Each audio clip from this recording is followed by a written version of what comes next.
welcome everybody. This is Carol Royce. I'm your host here every single Sunday afternoon, and I am in the studio with Miss Vickie Royce Middlebrook. And Vickie, we have a very special guest today. We do. We have Mr. Steve Chater, and he is, a real estate investor extraordinaire, business owner. He's an author, and we're going to talk about some of these books because you're going to get some great content and maybe some life-changing things that you're going to hear today throughout this show that could really change the way you think about how you're doing things within your family, within real estate holdings and investing. And if you haven't done anything, maybe this will cause you to think, maybe I should be doing something. So Steve, you've written a beautiful little book here called Made for More. Right. Let's just talk about that a little bit. Well, so the tagline for that book, so I believe that we're all created to be able to create bigger and more, and we can envision what we want to create in our lives. But that requires leadership. And so the tagline for the book is Leading a Life Well Lived. Leading a Life Well Lived. And what does that look like if you're leading a life well lived?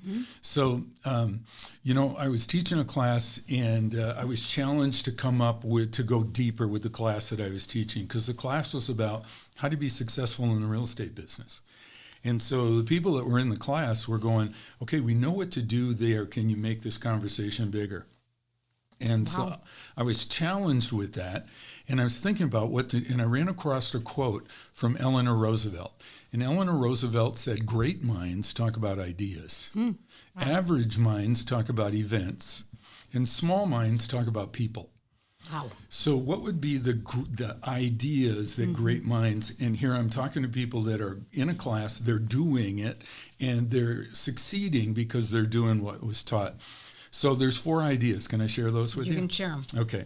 So the first one is that your life includes 5 separate but interconnected areas, right?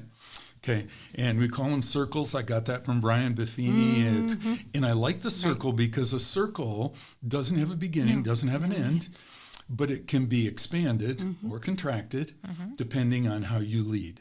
So the 5 areas are spiritual, personal, family, financial, and then community, which includes your occupation or whoever you do life with, right? So that's the first idea. So if you believe that that's true, that life includes those 5 areas, then the next idea is that the ideal life would be abundance in every one of those areas. Hard to do, Steve. Very. Easy to say, hard to do. 100%. 100%. And so it requires focus on it, because what we focus on expands. Exactly. Right. So the third idea is that if the ideal life is abundance in each one of those areas, we know that abundance requires intentional growth. You have to we know the definition of insanity, right? That's right. Doing the same thing over and over again and expecting different results. Exactly. Okay. Abundance requires intentional growth. And then the fourth idea is that the most important thing in every one of those areas, every one of those circles, is relationships. Okay. Who are you learning from? Who's causing you to change how you think? Who's causing you to be better so that you can do better, so that you can have more? So those are the 4 concepts and ideas. And so I started teaching that, and that's what turned into the book, Made for More.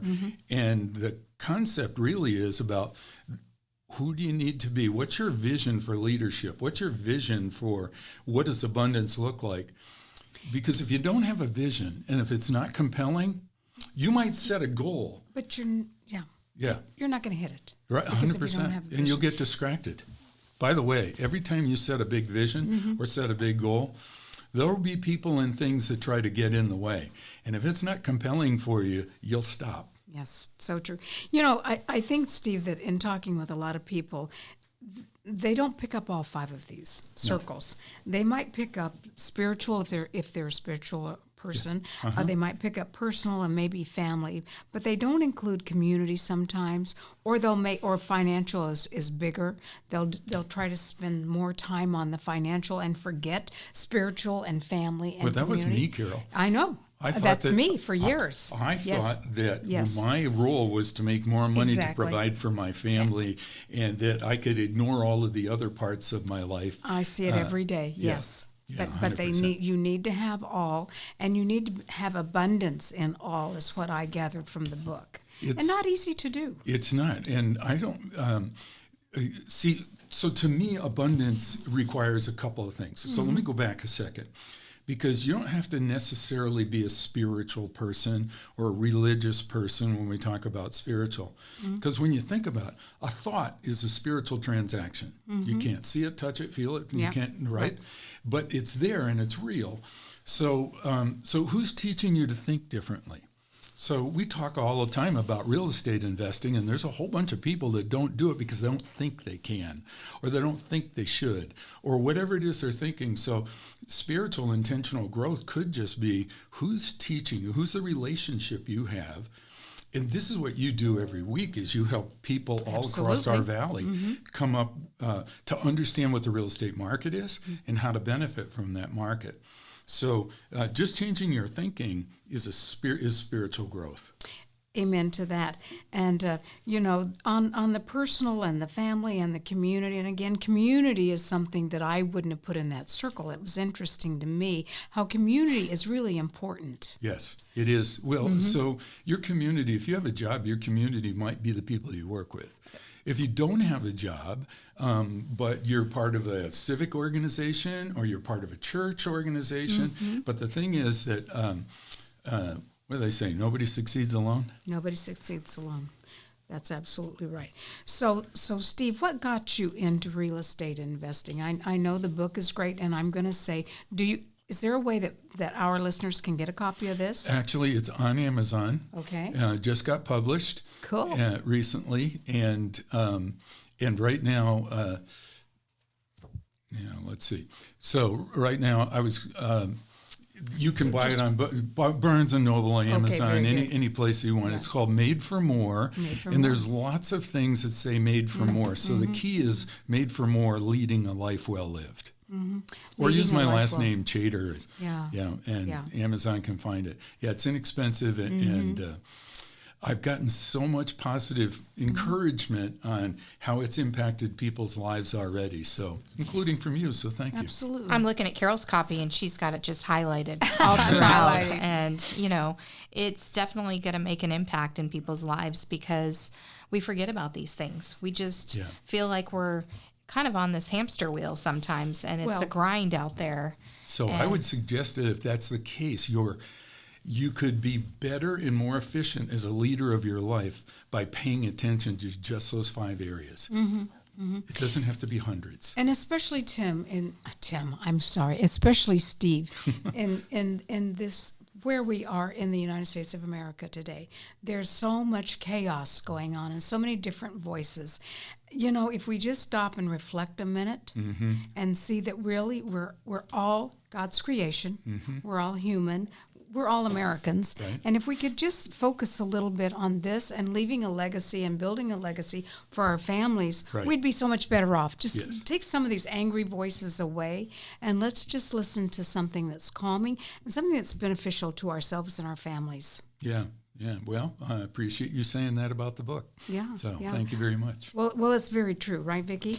It is true, and it's about, you know, being a better leader, being a better, if you're married, a spouse. It's true. About being a better, you know, maybe you have a job, a better employee, being Business better owner. in your community amongst the being people intentional, you isn't it? work and, you know, or any charities. Or even if you're retired. If you're retired, Absolutely. I mean, many people retired give back in the community, or, you know, they're on their HOA board or something like that. So it does matter. Yep, 100%. And what we do matters. And you know, again, the book is called Made for More. The author is Steve Chater. But Steve, you're not just an author. You're a little bit of everything. I've known you for many, many years as a real estate investor. You own a property management company. But you know, one of the things that really stands out is how many people you have shown how to build wealth through the ownership of real estate. Yeah. It's amazing. Well, thank you. And you've probably created millions and millions and millions of dollars of wealth for your investors. Yeah, that's true. And you know why? It's because they chose to be in my mind, the most powerful investment that they could make, which is real estate. I agree. The government gives advantages to real estate that they don't give to any other. And when I say the government, I'm talking about tax laws, Taxes. right? Mm-hmm. And so when Congress creates a tax law, then Congress is saying, here's how we want you to direct your money. And if you do that, we'll give you a benefit. Mm-hmm. And there's, I don't know, 5 or 6 big ones. And I call them the real estate power tools. Nice. And the purpose of that, in my mind, going back to the 5 circles just for a minute, is that the purpose of us working and making money is to fund the perfect life, not to be the perfect life. So if you know what abundance looks for you, spiritually, personally, family, then you can make a plan financially to say, here's how I'm going to achieve that. Or let me take that bigger, because it's not just about here's how I'm going to achieve that. It's here's how we are going to achieve that as a family unit and how we can make things better for everybody in the family. Super. Oh, I love that. That sounds awesome, because it is about building that generational wealth. Yes. And we need to educate people on how to do that, because coming up in the show, we're going to be talking about how, the first-time buyers getting older and older and older, and that's not a good thing. That is not a good thing. Hey, you have been listening to the Carol Royce Real Estate Show. Vickie and I are with you every single Sunday afternoon. We do have Steve Chater in our audience today. He is our special guest. He is an author, a real estate investor, and a teacher of how to gain wealth. We're going to be right back after this short break.